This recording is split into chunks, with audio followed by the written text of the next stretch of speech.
ఇటీవలి అసెంబ్లీ ఎన్నికల ఫలితాలతో ఇంట్లో దుప్పటి కప్పుకొని పడుకోవాల్సిన అవసరం లేదన్నారు BRS working president KTR. Telangana ప్రజల మనసును మళ్లీ గెలుచుకొని లోక్సభ ఎన్నికల్లో బీఆర్ఎస్ జెండా పాతాలన్నారు. ఎన్నికల్లో ఓడిపోయినంత మాత్రాన ప్రజల్ని నిందించడం సరికాదని రాష్ట్రంలో 3వ వంతు సీట్లిచ్చి ఆదరించారన్నారు కేటీఆర్. డిసెంబర్ 3 నాడు వచ్చిన ఫలితం మనకు నిజంగా చెప్పాలంటే ఏదో పెద్ద హతాశులైపోయే ఫలితం కాదు. మనం ఏదో ఇంట్లో దుప్పటి కప్పుకొని పండుకునేంత బాధాకరమైన ఫలితం కాదు.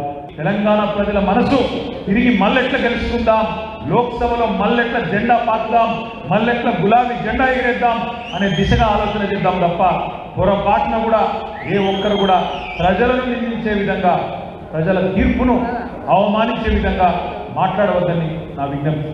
మనకు 39 సీట్లు ఇచ్చిన ప్రజలు. 39 సీట్లు అంటే 3వ వంతు 119లో చిన్న లెక్క కాదు. ఒక 14 నియోజకవర్గాల్లో స్వల్ప తేడాతో ఓడిపోయినాం.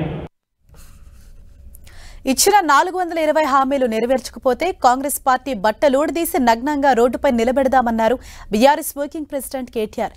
హామీలు నెరవేర్చని ఏ ఒక్కరిని విడిచిపెట్టేది లేదన్నారు ఆయన. 2 లక్షల రుణమాఫీ, కరెంటు బిల్లులు కట్టొద్దంటూ కాంగ్రెస్ నేతలంతా ఏడ్చుకుంటూ తుడుచుకుంటూ గెలుపొందారని విమర్శించారు కేటీఆర్.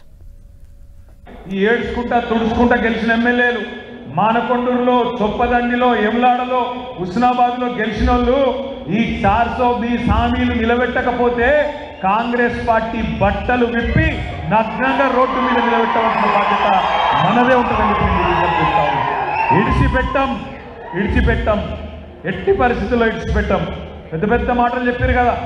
2 లక్షల రుణమాఫీ డిసెంబర్ 9 చేస్తా. అక్క నువ్వు బిల్లు కట్టకు, సోనియమ్మ కడుతుంది జనవరి నుంచి అన్నాడు. మరి కట్టకుండా ఊరుకుందామా? అబద్ధాలను నిజాలుగా నమ్మించడంలో బీజేపీ, కాంగ్రెస్ దిట్ట అన్నారు మాజీ మంత్రి కేటీఆర్. వాటిని నమ్ముకునే మోదీ ప్రధానమంత్రి అయితే రేవంత్ రెడ్డి సీఎం అయ్యారన్నారు. తాము అధికారంలోకి వస్తామని కాంగ్రెస్ నేతలు కూడా ఊహించలేదని, అందుకే ఉచిత మంత్రం జపించారన్నారు. బీఆర్ఎస్ 420 హామీలను బయటకు తీస్తుందని హస్తం పార్టీ నేతలు ఏనాడూ ఊహించలేదన్నారు కేటీఆర్. ఒక అబద్ధాన్ని 100 సార్లు చెప్తే నిజమైతుంది అంటారు. ఒక్క అబద్ధం 100 అబద్ధాలు చెప్పైనా లగ్గం చేయాలి అంటారు. అన్నీ నమ్ముకొనే మోడీ గారు ప్రధానమంత్రి అయిండు, రేవంత్ రెడ్డి గారు ముఖ్యమంత్రి అయిండు. ఎట్లనా మీరు చూడండి వాళ్ళ హామీలు, వాళ్ళ మాటలు. నిజంగా చెప్పాలంటే పాపం కాంగ్రెస్ వాళ్ళు కూడా కళలు కూడా అనుకోలేదు.